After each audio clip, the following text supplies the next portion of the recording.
नमस्कार। The middle class mistake series में आपका स्वागत है।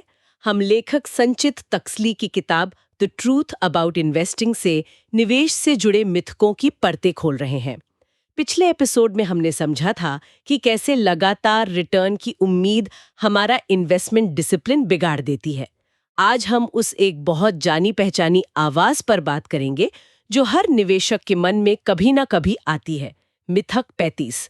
अभी नहीं, जब मार्केट इतना गिरेगा ना तब पैसा लगाऊंगी। ये जो इंतजार है, ये एक स्मार्ट मूव है या एक बहुत बड़ी गलती? चलिए पता लगाते हैं।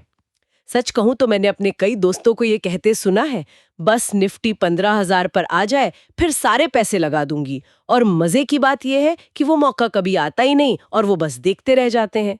ये एक उम्मीद है जो हमें एक्शन लेने से रोक देती है। और ये सिर्फ उम्मीद नहीं, ये एक तरह का मनोवैज्ञानिक जाल है। हम एक परफेक्ट मौके की इतनी ज्यादा उम्मीद लगा लेते हैं कि हम अच्छे मौकों को भी हाथ से जाने देते हैं। इसी सोच से ये मिथक पैदा होता है कि निवेश तभी करना चाहिए जब बाजार बिल्कुल अपने निचले स्तर पर हो, यानी बॉटम पर हो। बिल्कुल। और इसका सबसे आम बहाना होता है, मार्केट अभी बहुत महंगा है, सही समय का इंतजार करना चाहिए। लोग सेंसेक्स या निफ्टी को ऑल टाइम हाई पर देखते हैं और मान लेते हैं कि खरीदने के लिए कुछ भी अच्छा नहीं है। यहीं पर एक बुनियादी गलती हो जाती है। हो सकता है कि इंडेक्स बेंचमार्क महंगा हो, लेकिन इसका यह मतलब बिल्कुल नहीं कि मार्केट की हर एक कंपनी महंगी है। हजारों लिस्टेड कंपनियां हैं। सिर्फ इंडेक्स को देखकर लंबी अवधि का निवेश टालते रहना एक तरह से अच्छी कंपनियों को डिस्काउंट पर खरीदने का मौका गंवाना है। ठीक है, ये तो समझ आता है कि इंतजार करना एक जाल है, लेकिन जो निवेशक इस डर में फंसा है कि कहीं मैं बिल्कुल टॉप पर तो नहीं खरीद रही, वो इस सोच से बाहर कैसे निकले? क्योंकि कोई भी मार्केट का बॉटम तो पकड़ नहीं सकता। कोई भी नहीं पकड़ सकता। और जो ये दावा करता है वो या तो झूठ बोल रहा है या फिर बहुत ज्यादा खुशकिस्मत है। इसका समाधान एक बहुत ही मशहूर सिद्धांत में छिपा है। टाइमिंग द मार्केट से ज्यादा जरूरी है टाइम इन द मार्केट। यानी बाजार में सही समय पर घुसने की कोशिश करने से बेहतर है बाजार में लंबे समय तक टिके रहना।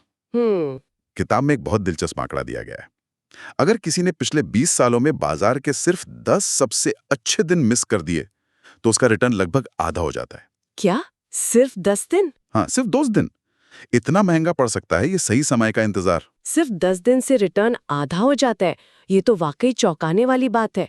तो फिर एक निवेशक को खुद को इस जाल से बचाने के लिए क्या करना चाहिए? उन्हें खुद से कुछ सीधे सवाल पूछने चाहिए, जैसे कि ये जो हम बॉटम लेवल की बात कर रहे हैं, ये है क्या? जी। क्या ये किसी रिसर्च पर आधारित है या बस एक अंदाजा है?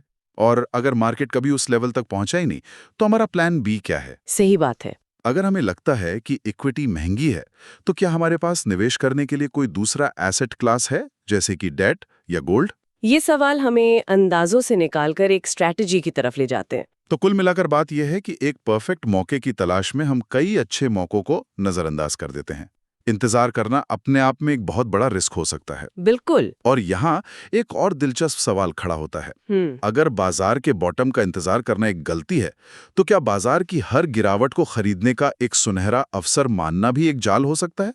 खासकर तब जब आप ऐसा करने के लिए अपनी मौजूदा संपत्ति जैसे कि सोना गिरवी रख रहे हों। यह एक बेहतरीन सवाल है और यही हमें हमारे अगले मिथक की ओर ले जाता है। मिथक 36। जब बाजार गिरे, गोल्ड को गिरवी रखकर री इन्वेस्ट कर दो। पैसा भी बना और एसेट भी खड़ी हो गई। क्या ये रणनीति वाकई काम करती है? इसे जानने के लिए हमारे साथ बने रहिए। फाइनेंशियल लिटरेसी की इस यात्रा में साथ देने के लिए धन्यवाद। मिलते हैं अगले एपिसोड में। जय गुरुदेव।